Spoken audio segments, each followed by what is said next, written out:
Today, we're going to talk all about exhaustion, both physical and emotional exhaustion that happens raising neurospicy kiddos.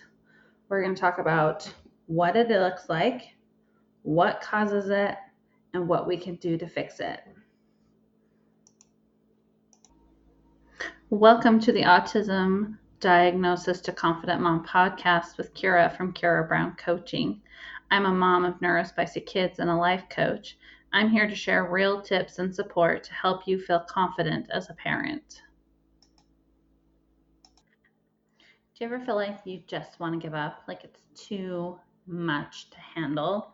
You're so tired, or maybe you don't have motivation. You just can't carry on.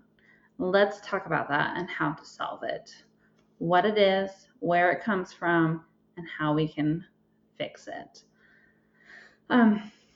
That feeling that you're feeling is called exhaustion. It can be both physical or emotional exhaustion. Let's talk about the difference between the two. You might have a combination of both. You might have one or the other. Let's talk about physical first. Physical, you're feeling more tired than normal. You might have heavy limbs or weak muscles. You might have more frequent headaches. You might have body aches and pains. You might be getting sick more often. You have low energy, or you're realizing that you need more caffeine to keep going. It's difficult to get yourself to exercise or to recover after exercise. And you're falling asleep the second you sit down or stop moving and going. You just could fall asleep. Those are all signs that it might be physical exhaustion that you're experiencing. But what if you're saying, that's not really me? I still feel exhausted, but that's not me. So let's talk about that. Let's talk about if it's emotional exhaustion. This is one that I didn't really think about until, to be honest with you, a few months ago. I was just overwhelmed by everything that I normally do. I was feeling snappy and irritable. And I realized I was just emotionally exhausted. Here are some other symptoms. You might feel numb or disconnected from others. You might cry more easily than you usually do. You might feel like you're lacking motivation to do things. Making decisions is hard. You might feel like you have nothing left to give. You are give out. This could also be touched out, right? You have more anxiety or worries than you normally do.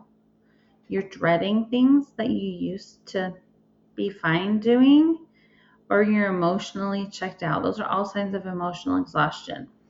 A question you can ask yourself if you're still not sure which one you're experiencing is, if someone gave me a full day to myself, what would I want most? Are you answering sleep? Or are you answering quiet time? Or both? If you're answering sleep, you probably have physical exhaustion. If you're answering quiet and peace, time to yourself, that's probably emotional exhaustion. And you can be experiencing both of them at the same time, so you might want both. Let's go over the causes of physical and emotional exhaustion. Physical exhaustion, I don't know why that's such a hard word for me to say today, but it can come from sleep issues. So interrupted sleep, not getting enough hours of sleep, getting woken up too early, not going insomnia, whatever. Just sleep issues of any kind. It can also be caused by constantly going. Go, go, go, go, go. We, as parents of neurospicy children, we tend to be hypervigilant. We are always looking for the next meltdown. We're trying to anticipate every need. That is a lot of physical work to be aware and to be constant. Like when you go to a play date, you don't just turn them loose and hope it's okay. Even when they're 8 or 9 or 10 years old, you're still constantly watching them. How are their conversations going with their peers? Those kinds of things. So you're constantly going all the time. And you might be managing all the things. Does that sound familiar? Are you managing the therapies and the routines and the sensory load that they're experiencing at the moment? Like, are you managing too many things?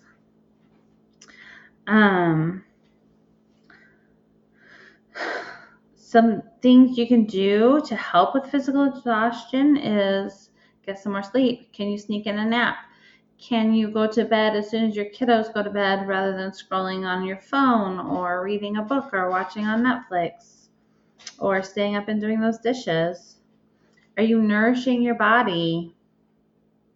Are you getting healthy food? Are you drinking enough water? Can you buy pre-cut fruits and veggies that are easier to eat? Those kinds of things. A big one is to minimize our energy drains. I think we have a lot more of these than we realize. So let's talk about some of them that you could minimize. Can you simplify your meals? I used to have a bigger menu, a bigger selection that I offered my family to eat, but I have cut out things like meatloaf or sweet and sour chicken or some of these things that take me a little bit longer to cook because I just don't have it. I don't have the physical energy to do it. And so instead I make things that are quick and easy like spaghetti or Alfredo or a salad or whatever. Things that I can make in 5 or 10 minutes. I do those things instead and we eat those on a repeat. Can you simplify your meals? Can you lower your expectations about your house? I think a lot of times we think we need to have the perfectly clean house, and really we don't need to. Is that really necessary for it to be perfect all the time? Or I would believe that I needed my house clean, all clean, my whole house, and then I could rest. But I have learned that I can clean parts of my house. So like maybe today is the kitchen. We're going to do a deep dive in the kitchen and we're going to let the living room stay messy so that I can have some physical rest throughout the day. I can take a seat and just breathe and rest my body. So I have lowered my expectations. You can lower your expectations for how social you're going to be, or I mean, you can lower expectations in every area of your life, and it doesn't mean you're failing. It means you're taking care of yourself. And if you take care of yourself, you show up better for your children. It just is the way it works. Can we delegate? I know for me, a huge one that I delegated was, it's not my problem to solve all of their problems. Our therapist taught me that, and I was like, but it seems like my problem when he has a problem, but it's not really my problem to solve his problems. Like, I can give those back to them. What do you want to do about it? How can we fix this? Help them think through how to solve their own problems. Help teach them to solve their own problems rather than just doing it for them. I can say no to activities. I can just say no, and no is a complete sentence. That's not going to work for us. Thanks for the invitation. Nope.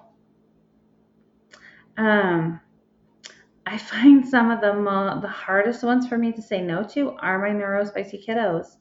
They want something, they get fixated on it, and they just keep coming back and coming back. But I find that clearer is kinder. And if I just say no up front, instead of I'll think about it, my neurotypical kids are like, oh, that means no. They don't understand that. So they keep coming back and they keep asking me again and again and again and again. So if the answer is no, just say no. If clear is kind, be clear. And you don't have to do everything. Everybody in your family is a member on the team, and everybody deserves to be physically and emotionally healthy. So no is okay to say. And then another thing that might help you is if you move your body gently. I'm not saying go get in a heavy workout. I'm saying let's get out and walk for 10 minutes. And you know what? It might be really good for a neurospicy child too to get out and move. It might help re-regulate them. It might, help them deal with things better, to get some endorphins going. So can we move gently, or some stretching, or whatever you like to do? Personal favorite of mine is Pilates. But how can you move gently? Not extreme so that your body has to recover a lot, but just enough to get a little bit of endorphins going, to help you out. Okay, let's switch back over to emotional. Causes of emotional exhaustion. You are constantly advocating for your child. You are constantly educating others. You are constantly worrying that things might go wrong and how we might fix it and how can I prevent it. All of those things. We are often feeling misunderstood. We just feel misunderstood, whether it's by family, friends, teachers, professionals, the ornery lady in the grocery store, whatever. Along with all of this physical work is the mental load of navigating it all. Who needs to be where, when, how are we getting there, how are we paying for it, this mental load can be immense. How can we share that mental load a little bit, but that can be causing it as our mental load. And I find that sometimes even just sharing that mental load, even though I still take it on, if I share it with my spouse or my best friend or whatever, it lessens the intensity and the heaviness of it. And then we also have our own emotions to manage in the middle of all of this. We're tired, we're exhausted, and you're trying to manage your own emotions so you can co-regulate with your child when they're having a meltdown. You have anxiety that you're managing because you're worried about a meltdown happening. That can also emotionally drain us. Okay, so let's talk about how we can work on fixing emotional exhaustion. The first thing I want you to ask yourself is, do I want to continue to do this? Do I want to continue to be in my child's life? Did you know that that's a choice? You have a choice every day whether you want to be. A lot of us think it's horrible that parents leave, but there are parents that leave their children, right?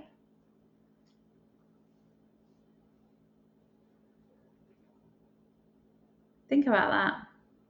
You really don't have to stay. Like you could pawn your kids off on somebody else. You can have your parents raise them. You can give them up for adoption. You do not have to do this.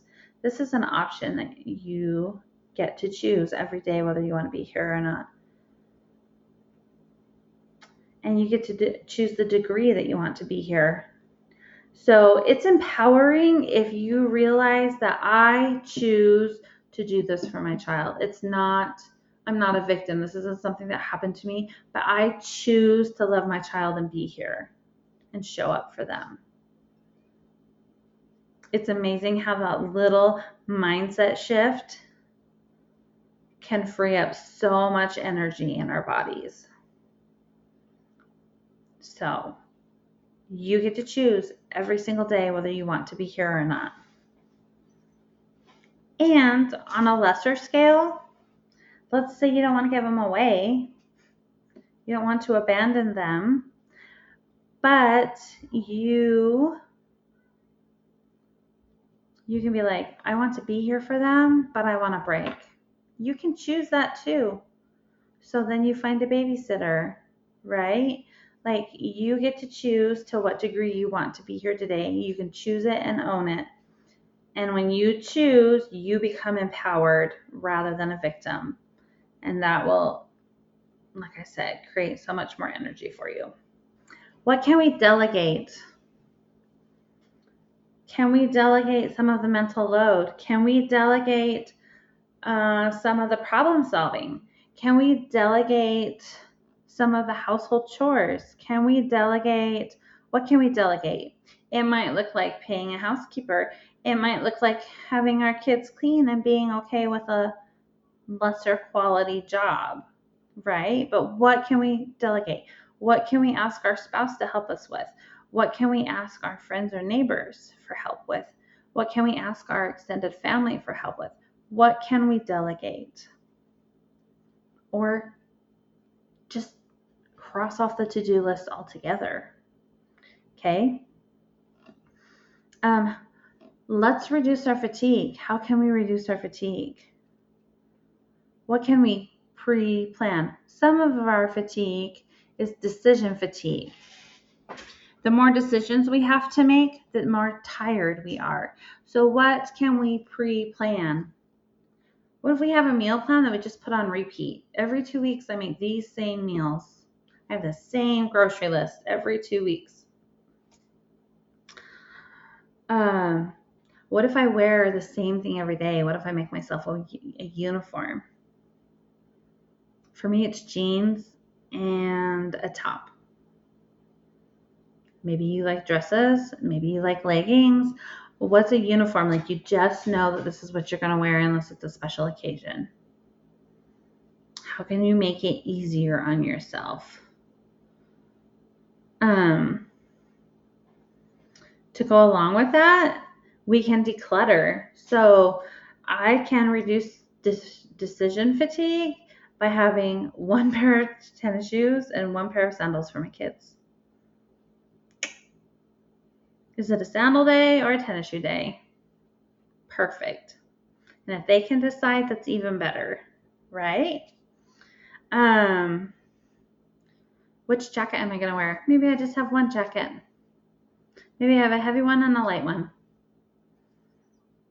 Decluttering can go a long way in helping with decision fatigue. But if you are in the middle of emotional exhaustion, now is not the time to declutter. It's more of a preventative. Get yourself feeling a little bit better first, and then, because decluttering is a lot of decisions. If you want help with decluttering, check out the Minimal Mom on YouTube. She's amazing. How can we simplify our routines? What things can we put on repeat? Think about that. What can we repeat or simplify to reduce fatigue? And another thing we can do, a big thing we can do to overcome emotional exhaustion, is to process our emotions. We as a culture tend to bottle them up inside. Emotions are scary and we don't want to deal with them. We don't want to cry in front of people. We don't want to become angry. We might feel like it's inappropriate to be angry, or that if you're angry, you have to yell and scream and hit things. And that's not the truth. The truth of the matter is you can be angry and sit here calmly. We can feel and process those emotions, and that will help a lot with emotional exhaustion. Some ideas for that might be journaling. Maybe you journal for 5 or 10 minutes a day about anything. Your prompts can be, what am I feeling today? What emotions am I tired of packing around? Just write 5 minutes, crumple it up and throw it in the trash. Getting it out on paper. And there is something about physically writing it over typing it or speaking it that is so helpful. Writing helps us clear our minds. Talking to a friend or a loved one about what's going on can help process emotions. Getting some life coaching. That is my whole job as a life coach. I would say 90% of it is helping people process emotions and learning how to deal with them. And when they learn how to deal with those emotions, they get different results in their life. So if you want help processing emotions, hire a life coach. I'd love to help you. You can go to my website, KaraBrownCoaching.com, and click on work with me. Schedule a time to meet with me. Some other things that you can do are prayer, meditation. That is processing those emotions once again. Another one is feeling or allowing those emotions. Where do you feel them physically in your body? Are they as scary as you think they are if you just allow them? A lot of times, most of the time, the resisting of the emotion is more intense than just allowing the emotion itself. And my final tip for overcoming emotional exhaustion is, what can I do to restore myself? I'm not asking you to be more protective. I want something that's going to make you feel like you again. Do you like reading? Do you like listening to a favorite song? Do you like gardening? Do you like sewing? Do you have a hobby? Do you like going for walks? Anything? Underwater basket weaving, whatever it is that makes you feel like you. Do you like laughing? Do you like watching a comedy show? There are lots of things. The sky is the limit. But what can I do to make me feel like me? And I want you to remember the goal is to renew ourselves, not to accomplish something. So let's say you're going to go garden. The goal is not to get the garden weeded or to plant the whole garden or to whatever. The goal is to feel renewed afterwards. So go work for a while. And if you start feeling tired, then stop and just bask in feeling like you again. You are important. You can always ask yourself, what do I need right now? What do I want to do right now? And it doesn't have to be in huge chunks. You don't have to have 3 hours to go garden if that's your thing. You can go spend 5 minutes. Maybe this is an unpopular opinion, but your child can scream for 5 minutes because you're not there. But if you come back calmer and more refreshed, it's going to be for their benefit. So, take care of yourself, Mama. You're important.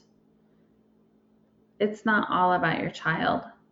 We do a lot for our neurospicy children, but we have to take care of ourselves too.